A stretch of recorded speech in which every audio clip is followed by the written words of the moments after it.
Front office has spoken. We got to hear from the Pacers front office, specifically general manager Chad Buchanan on Tuesday in the Pacers facilities. What do you have to say about the Buddy Hield situation, the next steps for the Pacers, their team going forward, their long-term outlook? We'll talk about all of it today on the Locked On Pacers podcast. You are Locked On Pacers, your daily Indiana Pacers podcast, part of the Locked On Podcast Network, your team every day.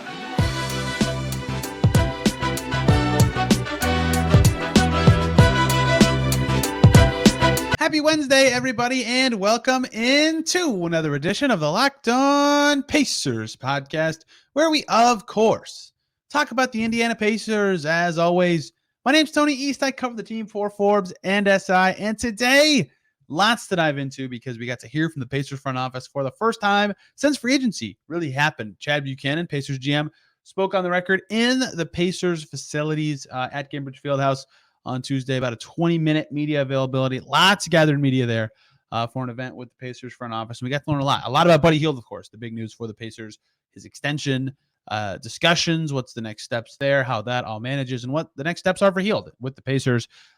We learned more about the Pacers' position and camp battles and the competitive nature of the team's health status, how they're thinking long-term versus short-term. Lots of interesting little nuggets from Buchanan. And who better to talk about it than somebody else who was there, Derek Kramer, a.k.a. iPacers blog. He was just on a few weeks ago, but it was great. Me and him chatted beforehand.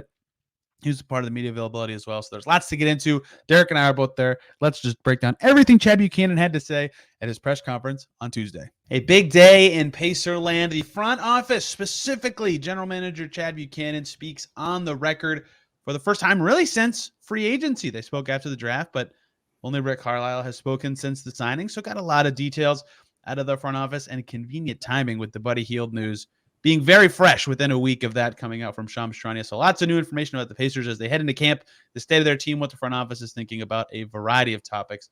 And who better to break it all down than someone else who was there? It's Derek Kramer from iPacers blog. And even though we had a ton of chatter about the Pacers at this event, Derek and I had a lengthy conversation about curling. It was a very informative day. I'm still very sore. Started my curling season 2 days ago, and I'm feeling it. Sweeping that broom, man, it's rough. I wish the Pacers had a good playoff series last year, something so I could say you sweep, they sweep, or some good segue to get back to the Pacers from that. Oh man, it was fun. I learned a lot about curling. If only people here wanted to learn anything about curling, we could go on. But obviously, what people really want to hear. So the Pacers had to say, and I think specifically leading with the most newsy dominant topic, and that's Buddy Hield and his future with the Pacers. That was, of course, the first question. I think there were 3-4 follow-ups, some scattered throughout the presser. Chad Buchanan was the one talking. Right off, he said, first of all, they talked a lot about the long-term vision that kind of seeps into the Buddy Hield part. Chad Buchanan saying, Buddy is somebody that we love having on our team. We want him on our roster this year. The business of basketball comes into play at times. We've had talks with him about an extension, and those talks are at a halt, I'd say, right now. That's not to say they're done. We'd like to have Buddy with us. We have no intention of trying to move Buddy, but it's our job to listen if opportunities come that helps us improve the team. That's what we have to do as a front office. Our intention is to have Buddy on the team this year and have him be a big part of our group. Big takeaway there to me. Yeah, I think that he acknowledged very clearly the extension offer at least happened, and it didn't go the way that maybe they hoped or wanted, but they're still going to play with him on the team because they think he's good and can help them, and that's better than any trade offer they at least think they could fetch right this second. Yeah, that was kind of my main thing. Like, they probably, if they did look at the trade market, they were like, these offers ain't it. So the best option, keep him around, have him contribute to the team this year and see what happens. He's not an injury risk, right? Like, he missed 2 games last year. They were both for sickness. And, you know, a lot of times when I talk about going into the season and stuff, you always say, what can change, right? Can it help a team, hurt a team, whatever? And last year with Miles and Buddy, really, funnily enough, it was like, if a center gets hurt or if some Lakers have a bad start, right? All these things can change that lead to a trade. And the flip side of that is, of course, that either player could get hurt and their value could torpedo for the Pacers, but Hield never gets hurt, right? So you enter the season and the bet, if you're the Pacers, is maybe he plays awesome and things happen, but then he's probably less likely to, take an extension he already didn't find desirable per reports. But at the same time, if he plays well and his value goes up, it's much more likely, because there's 29 other teams, that an injury happens somewhere else and that team would need Hield, or another team isn't playing as well as they need to, or another team is better than they thought and they need more shooting to push for their goals. Like, there's a lot, because there's 30 teams and the Pacers are only one of them. The odds say that it's more likely that stuff changes elsewhere in a way that could be productive for a trade. And that's not even to say that, like with Turner last year, things couldn't trade in a way that an extension becomes possible, right? So if they're still happy with their relationship together, even though the long-term future is still not solid, I think that is the smartest decision if they don't like offers now, especially with camp in 5 days, is to say, okay, all right, we're far off now, whatever. Let's just go into the season, figure this out later, and see how you play. Yeah, and you mentioned Miles, like his situation this time last year, like there was no talks of an extension or anything, and like things change quickly. You never know what could happen. They could try to go at it a different route. Maybe they try to do a renegotiation and extend. I don't know if that would change who knows what they structured their offer like initially, but if that gives them more options, if they don't have any plans for that cap space, maybe they try that as another approach. A lot of possibilities, and there's no reason that even if he doesn't extend, maybe they go into the off season, they still want to sign him and he doesn't find a better offer. Maybe he still ends up coming back for that same price. Yeah, they'll have space. They'll have his bird rights. If he is with the team the whole season, they'll have sign and trade options too. Like, it's never over until it's truly over. So there's no rush, I think. And I think that that's now been made abundantly clear by their reaction. It sounds like, from the way that they've been talking and the fact that the Pacers shared this on social media, that every single player is in Indy, and that would, of course, include Buddy Hield. So, like, if he's working with the team now, I can't imagine that, like, Khabib is going to be like, screw this, I'm over it. I will now be a problem, even though I'm not at the present moment. Later, he also said, Chad Buchanan said, I think Buddy loves being a Pacer. Buddy loves playing basketball wherever he's at. I think he wants to be in a situation where he can be somewhere long-term. And then he said, this is the key part and kind of backs up exactly what I just said, I think Buddy's going to come in and be professional and be excited to be a part of this team. He loves playing with this group. He loves playing for Coach Rick. And he and Tyrese obviously have a connection together, right? So there's no – obviously, this will be a whole season topic, right? How's Buddy playing? How does he feel? Does anything change with other teams? But I think right now we have all the information that we know what happened. We know what the next logical steps are for the Pacers. And until something changes, it seems like they're just going to continue kind of as is with the relationship they have. Yeah, and I think at least something that's encouraging, like Buchanan mentioned, that like they'd already talked about the role. Right. So like him like coming off the bench doesn't seem to be the issue with it. So I feel like that's another part where like that shouldn't be something that's making him unhappy. Like I think it was in the past with the Kings, where he was not happy about coming off the bench, maybe with them. So like he's going to play basketball. He loves to play basketball. So like, yeah, as long as he's like willing to play that role and play it out, then I don't see any issues with moving into the season like this.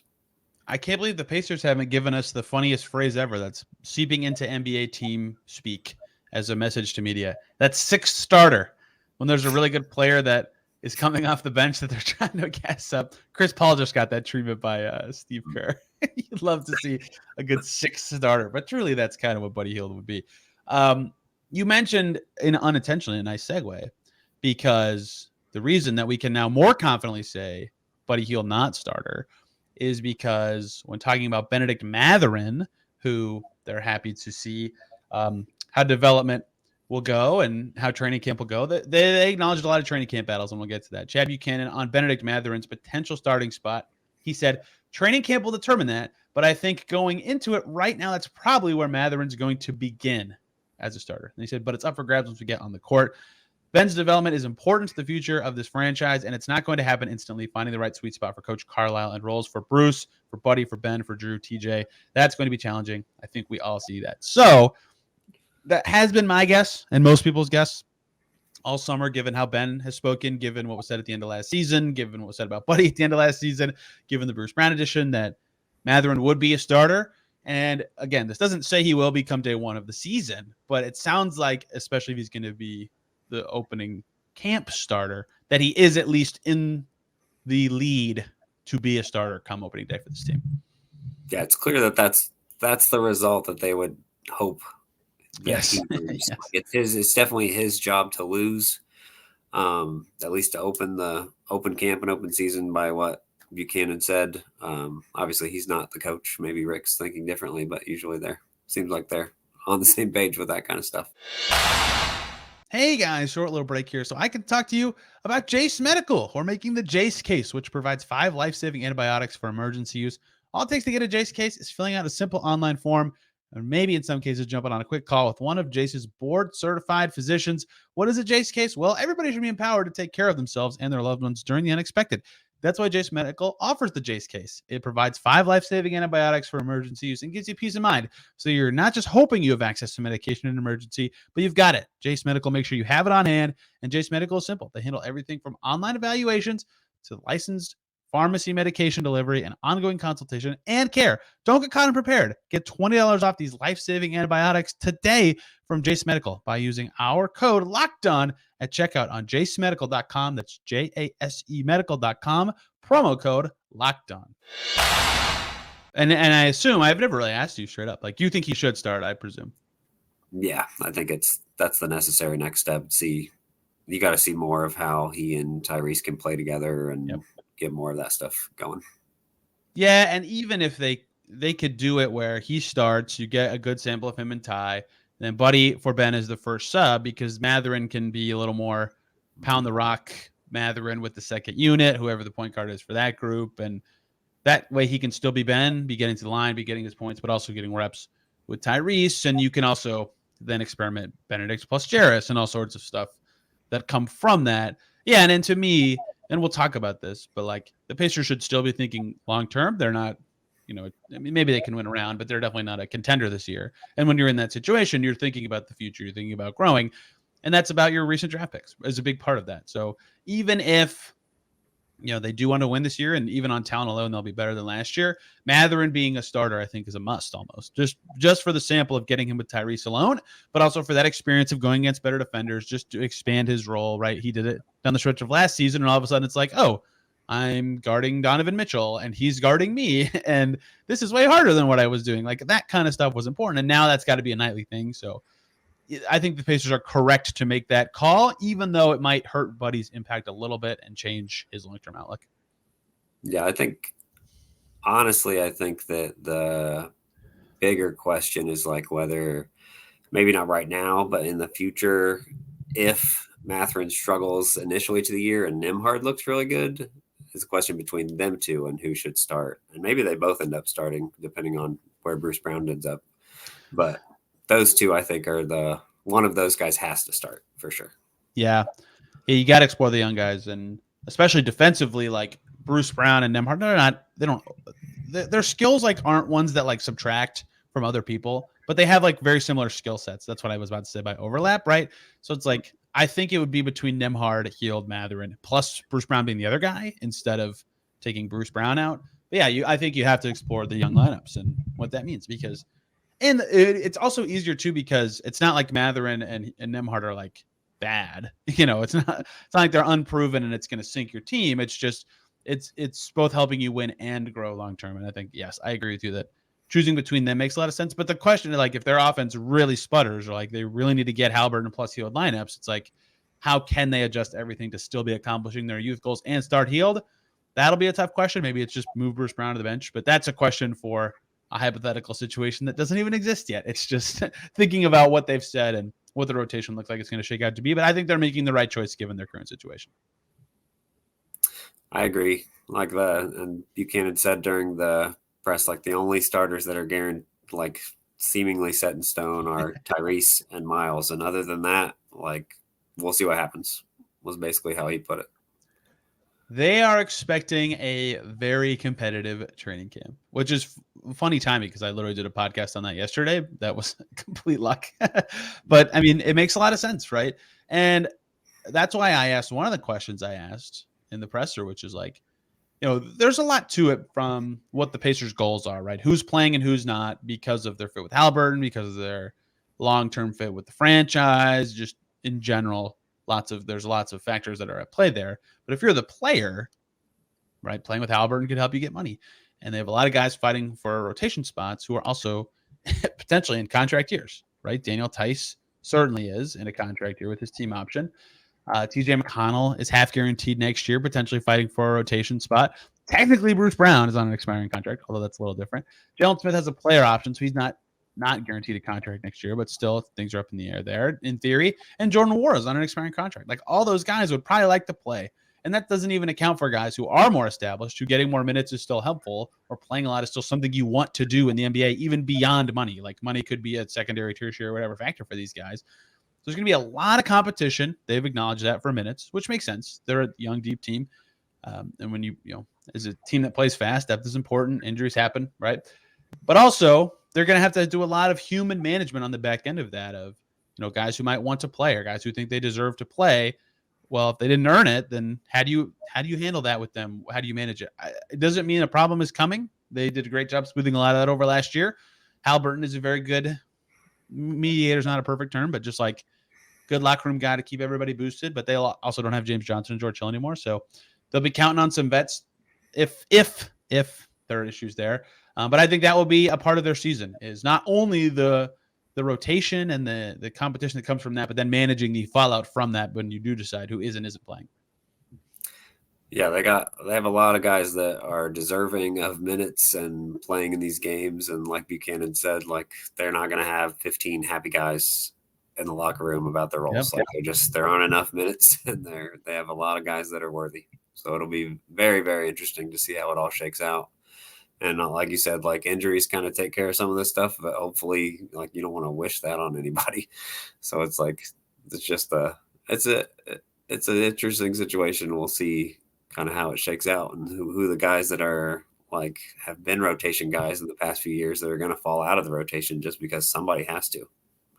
They talked about this with OShea Burset last year sometimes, but like being a guy like OShea who sometimes you don't play and he's still just like rah, let's go, heck yeah, on the bench constantly, right? That sounds so little, but like that is very important to a basketball team to have that kind of camaraderie. There's no issues whether he is or isn't playing. He still has a spot in the league. I'm sure, okay, maybe if he played more, he would have got a little more than the minimum, but he got 2 guaranteed years. So like that is an important guy to have. So if they have guys who can buy in like that, that's great. And O'Shea still played a ton. Like I think he's either first or second on the Pacers in games played over the last 2 seasons, right? Because he was far and away their leader 2 years ago at 66, but he might have passed him last year. But like he still played a lot, even though he was really their 9th, 10th, 11th guy when healthy. So I think that attitude is going to be important, and they've kind of acknowledged that now. It's going to be a tricky part of their season. Yeah, and you always see this, like eventually everybody gets their opportunity. It's just kind of what you do. You got to stay ready, and we'll hear that a lot, I'm sure, with the people who are out of the rotation at first. And yet, no injuries right now. What the heck is that? That's not the Pacers way. That is always a good question. Scott snuck it in there. Is anybody hurt right now? No. Last year, I don't remember if they had any injuries in camp, but then Miles got hurt before the first game anyway, right before the game. Like sometimes stuff pops up. 2 years ago, if anybody remembers, it felt like they're healthy. They're headed into camp healthy. They hadn't been healthy forever. And then Karis LeVert had a back injury and he missed the first 4 games of the season, right? Like this stuff happens all the time. So hearing that they're healthy, of course, is encouraging unless you're one of the players in a position battle. Then things just got a little tougher for you, of course. But that is the little thing. Something else I asked about that I want to get to here is last year when the Pacers did their pre-season front office media availability, Kevin Pritchard was talking about how they thought a lot about their team and they changed their direction the year before with the Sabonis Halliburton trade. And we're talking about how now they want to think in longer term increments, right? Not so short term anymore, not from year to year, not trying to make these incremental improvements. They want a really long-term approach to team building and that younger skewing type so that at their best, they can be higher ceiling.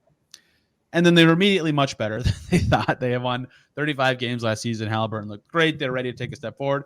Players have said the playoffs word many times in the offseason since. And so I was curious, if you're the Pacers, how do you balance that in your head? You can't intentionally take a step back after a year like last year, right? That's not possible. They had a ton of cap space to add talent.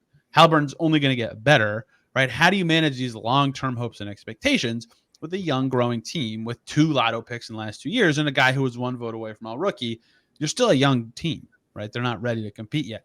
How do you manage that? I thought the way Chad Buchanan kind of talked about how they balance those 2 things is really interesting because he sure, it's not that he didn't say like, we don't want to make the playoffs, but he sure talked like somebody who's thinking more big picture, and long term than somebody chasing a postseason berth this coming season. Yeah, that was something that surprised me a little bit. Like, I feel like, at least from a fan perspective, I think if they're not at least in the play-in, it's going to be a disappointing year. But that does not seem to be the case for the front office from their perspective. They're not completely worried about that. It was more they want to see growth, whatever that means. Maybe that's not growth in wins, but it's growth in the players that you want to see growth from. So yeah, it was very interesting to see, like, they're not trying to put expectations on this team at all yet. Maybe they're still trying to live in the just no expectations, just enjoy the team for what it is. Yeah. Kind of thing. I would like cautiously optimistic is kind of how I took what he was saying. Like, don't put anything on this team yet, but like, we want to see what they can do, kind of thing. We're not going to rush anything, all that kind of stuff. I think that's the right attitude. It's also funny timing. Like last year, when Kevin Pritchard be like, "I'm itchy to make a big trade." Like they clearly have the bundle of assets to do something substantial at some point between $1 trillion seconds, an extra first, a bunch of young guys, right? They're set up well if they want to do that. But I think I'm of the mind that long-term was the right approach, especially if they couldn't do anything significant this summer. So that makes sense to me. I think that's the right decision. But I think you're right to say cautiously optimistic was a good way to describe it. I thought there might be a little bit more like, yeah, the playoffs would be great for this team, which I don't know that isn't true, but I think it's noteworthy actually that they are still so focused on the long term, because that's a hard position to be in when you have a 24-year-old all-star, 23-year-old all-star player. I actually know how old Tyrese Haliburton is because I know, okay, if it's not a leap year, his age is not divisible by 4. And so he's 23. Also, he was born in 2000, so it should be the easiest math ever. But either way, 23-year-old all-star, like, do you want to go for it? But at the same time, under contract for 6 years. Like, you have runway to grow your team, get better, get everybody in the right seat on the bus. And so balancing those two things is certainly difficult, but I think they're taking the path that I would be taking, but it is a little harder. One, because fans want to see their team win, of course, but two, because they haven't made the playoffs since 2020. Yeah, they haven't made the playoffs since 2020. They made that incremental, like, pretty significant, like a 10-win improvement from last year to this year. That's a big one. And like, there's no reason to think they didn't get better in the offseason. So it's hard from a fan perspective to think like that they aren't trying to get better now in addition to long term. I think they're doing both. Yeah, but they clearly don't want to put like it's a failure if they don't make the playoffs. They're not going that direction. The East is good. And I think that's smart, because if you're not certain you're going to be a top 5-6 team, the plan's just so fickle, right? Like, one bad game and then you're already a coin flip away from not making it. So it's just tough expectations to put on yourselves. And even if they did get a lot better, and I think most expect they'll be somewhere 7 through 10, they didn't catch any of the top 6. And I don't even think that's like hard to debate at this stage, unless you like don't believe in the Knicks. So I think that's smart. And I think also thinking long-term, given the state of the top of the East, it's also smart. You got to wait out Boston and Milwaukee, which could not be that much more waiting given the current state of the NBA. So good timing, I think, to do all that. But I was intrigued, I should say, by the way it was discussed about. What else stood out to you today that we learned? We learned Andrew Nemheart has been working with Jenny Busick. That's right. A lot with Buchanan said he thinks that Nemheart noticed the improvement of TJ McConnell's shooting and tried to take advantage of the assistant coach there as well. And they've been working together a lot. So it'll be interesting to see how that develops over the course of the season. What else you got? Well, that one is, he shot 35% last year. I don't know what to call what I project Andrew Nemheart as a shooter. Like, fine, fine to good, I guess. But if he can, McConnell got a lot more accurate, but like the volume still wasn't there. Like, if Nemheart can maintain his volume and then improve the accuracy in the way that McConnell just did, that changes his outlook significantly, both in terms of how talented he is and what position he should be playing. Because if you can shoot threes like that, you should play him with Haliburton as much as you can. So I thought that was pretty important. Yeah. And Jenny's now in front of the bench role. That was announced really back at the first day of Summer League when it was announced that Ron Nord was headed to the Hawks and Jim Boylan was joining staff. So Jenny Bushik moving up, which is great. She's fantastic. But yeah, that was a big part of their shakeup. I think that'll be good for Drew. I mean, he's earned an opportunity like that. We also learned from Scott Agnes today why Buddy Hield changed his number. It was Kobe related, which I think it's so funny that he changed his number after our draft. That could have been very helpful for our exercise. Yes, the draft that I dominated, by the way. I should have opened with that. Yeah, yes. We'll get back to front office stuff in a second. If you didn't listen to that episode from 3-ish weeks ago where we did a jersey number draft, I thought I did very well. We were talking afterwards about, our teams were pretty even. And then the voters said, no. Derek wiped the floor with you, dude. I'm like, wow, I got smoked out here. That wasn't even close. What can I say? I got Reggie and Tyrese, so that seemed to carry the love. And then you got a little flamed for the Danny Granger over the ABA Legends pick. I'm gonna take the modern guy every time. It's no disrespect to the ABA. I don't have as much context there. Chad Buchanan in his long-term many messages did say that their ultimate goal down the road of trying to be great to compete for a championship and be an elite team. Like they stressed a lot, even beyond my question about marrying those two things up. This is funny. I was actually on Scott's story about Buddy Hield, and he put it in his second story. He said long-term 5 times in the first 5 minutes, right? Like clearly there is a level of thinking about their future and being maybe not patient just for patience sake, but just like taking this the right speed to make sure your team grows in the right way. And last year was a lot about fact finding and discovery. I think this year now is less about fact finding and discovery in terms of what players are good and bad and talented, and more about fit, and especially within your style. And then next year they can really have all the information they need about their young talent and even some of their older talent to really take the next steps forward, maybe even sooner than that if things go well. And so sorting, like, especially given the contract lengths of their veterans, like they can sort out a lot this year. So thinking long-term makes a lot of sense. And the exact Buchanan quote is, I wouldn't want to put a win total or an ultimate goal for this season. I think we're trying to continue to look long-term. I think we want to see growth and progress. We're not going to take a shortcut to try to jump into a playoff hunt right away with any sort of move. I think we'll know as the season develops where this team can go. So we'll learn a lot about this in February or close for February, but I think that their actions have spoken this way for a while. And so saying it on the record like that made a lot of sense. Yeah. And I think like you mentioned, like they can find out a lot about fit more than like who's good and bad. Like They might have 3 new starters this year, like that either weren't on the team or weren't starting until the end of the year in Ben's case. So like that's 3 guys that you got to see how they work with Halliburton and if they're long-term fits, because who knows how long both Bruce Brown and Obi Toppin will be in Indiana. We got to see how that all shakes out. I asked about their other extension, guys. Doesn't sound like there's it's hard to say with Obi just joining the team and Aaron Nesmith only being there for a year. It sounds like they'll think about it, have the discussions required, but who knows what's coming with that. My prediction all summer has been, and I said this on a podcast with Caitlin a few weeks ago, Obi, with them not seeing him play at all with the team, that nothing would happen there. Just doesn't make sense. And if he's awesome this year and is a perfect fit, great. Restricted free agent next year, they can deal with it then.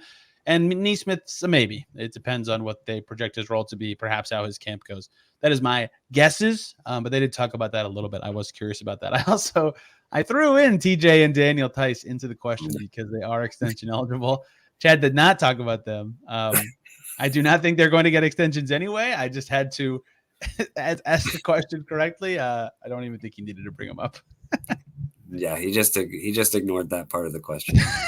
Which was right. Which was the right thing to do. Even if a fan went back and watched the presser, they're not going to be that. Oh, he didn't answer that part. I was so curious. It's clearly a shot at those two. Yeah, neither of them are eligible once the season actually starts. They only are for like 3 more weeks. So I just wanted to get something on the books, but you got to be prepared. You got to be prepared. No one saw the Brogdon extension coming up a year ago. If they really gave an extension to Daniel Tice right now. Look, I'm not saying they're going to do it. I'm just saying it's allowed. The rules say it's allowed. Like sure, TJ McConnell, if they just wanted to keep him around for a while, even if they didn't like plan on playing him, I could see that. But if they just like, yeah, let's keep Daniel Tice for another 2 to 3 years with this, I regret not asking about a Goga Batadze rookie extension last summer, Derek. It's just what I do.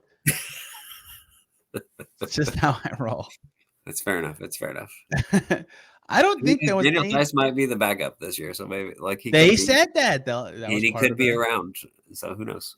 That was part of it, right? Competitive camp. He was asked straight up about the centers specifically, right? That'll be a Rick call, and I think Buddy Hield took the mantle as the top dog here, but for my money, the people management factor, because this is the phrase he kept using about the camp battles. Someone will earn the spot, right? And that's true. Someone will earn the spot. They will get minutes. But that also implies the opposite. Someone didn't, right?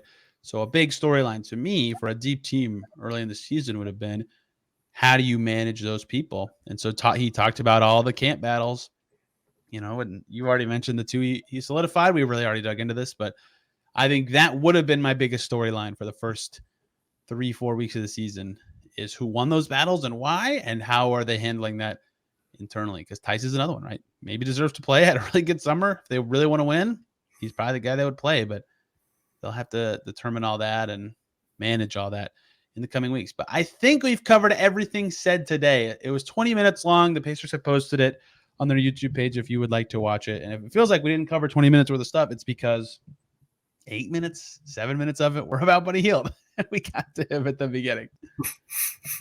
Did I miss anything? I think we covered all the main attractions there. But yeah, like you said, all these, like a bunch of these guys aren't going to be in the rotation. The TJ McConnell, Aaron Nesmith, Jarris Walker, or Jordan Nwora, one of those two. One of the three centers, two of the three centers, Isaiah Jackson, Jalen Smith, and Daniel Tice. Like all of those guys are like Ben Shepherd. Like he probably has almost no chance to play this year. Yep. And like he was a first round pick. So like that's tough for a guy coming in. Like you got to have some hopes of playing if you're a rookie first round pick, and a senior also. It's hard to yeah. And he's been playing a big role for his team for 4 years, and yep. Yeah, it's going to be very, very interesting how they manage all these humans that want to play basketball. We'll see. And guess what? We get to talk to Rick Carlisle about it in 5 days at Media Day. I can't believe how fast the season snuck up on us. I felt really bad being vague about this podcast because it's not like this front office isn't media available. It's not like an announced event like Media Day. So I can't just be like, I'm talking about the front office later this week. But now I can. So if you guys want to watch it yourselves, I highly recommend you do so. You can get all the context and tonal things that matter in these conversations. Tomorrow, Caitlin's back. We're finishing up our season preview series, talking point guards, Tyrese Haliburton, TJ McConnell, and Andrew Nemheart. A lot of that role stuff we talked about today.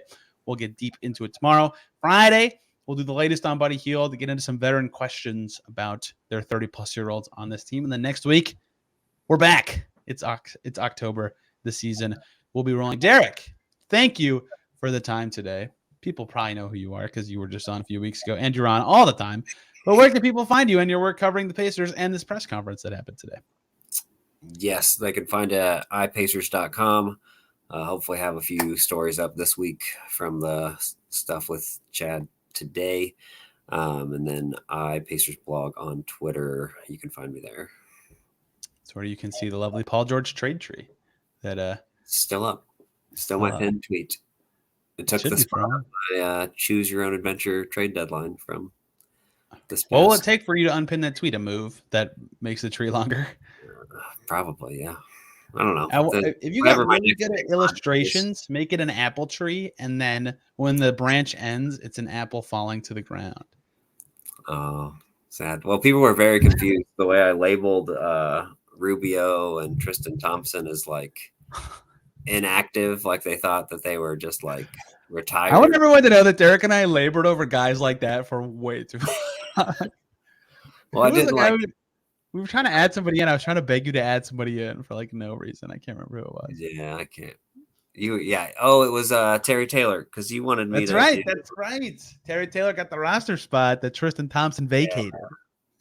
And that just was a step too far because if I did that, then it's like every single thing they ever did to open up a roster spot. That's true. Every time a free agent leaves and they sign somebody good, you'd be like, well, I got to add it. We can make the tree go back to the 80s if we wanted. This was great. Lots of more fun stuff coming, but good to get the front office's perspective and thoughts on the state of their team. I'll have more of these stories on Forbes and SI in the coming days. Thank you all a ton for listening. Have a great day. We'll see you soon.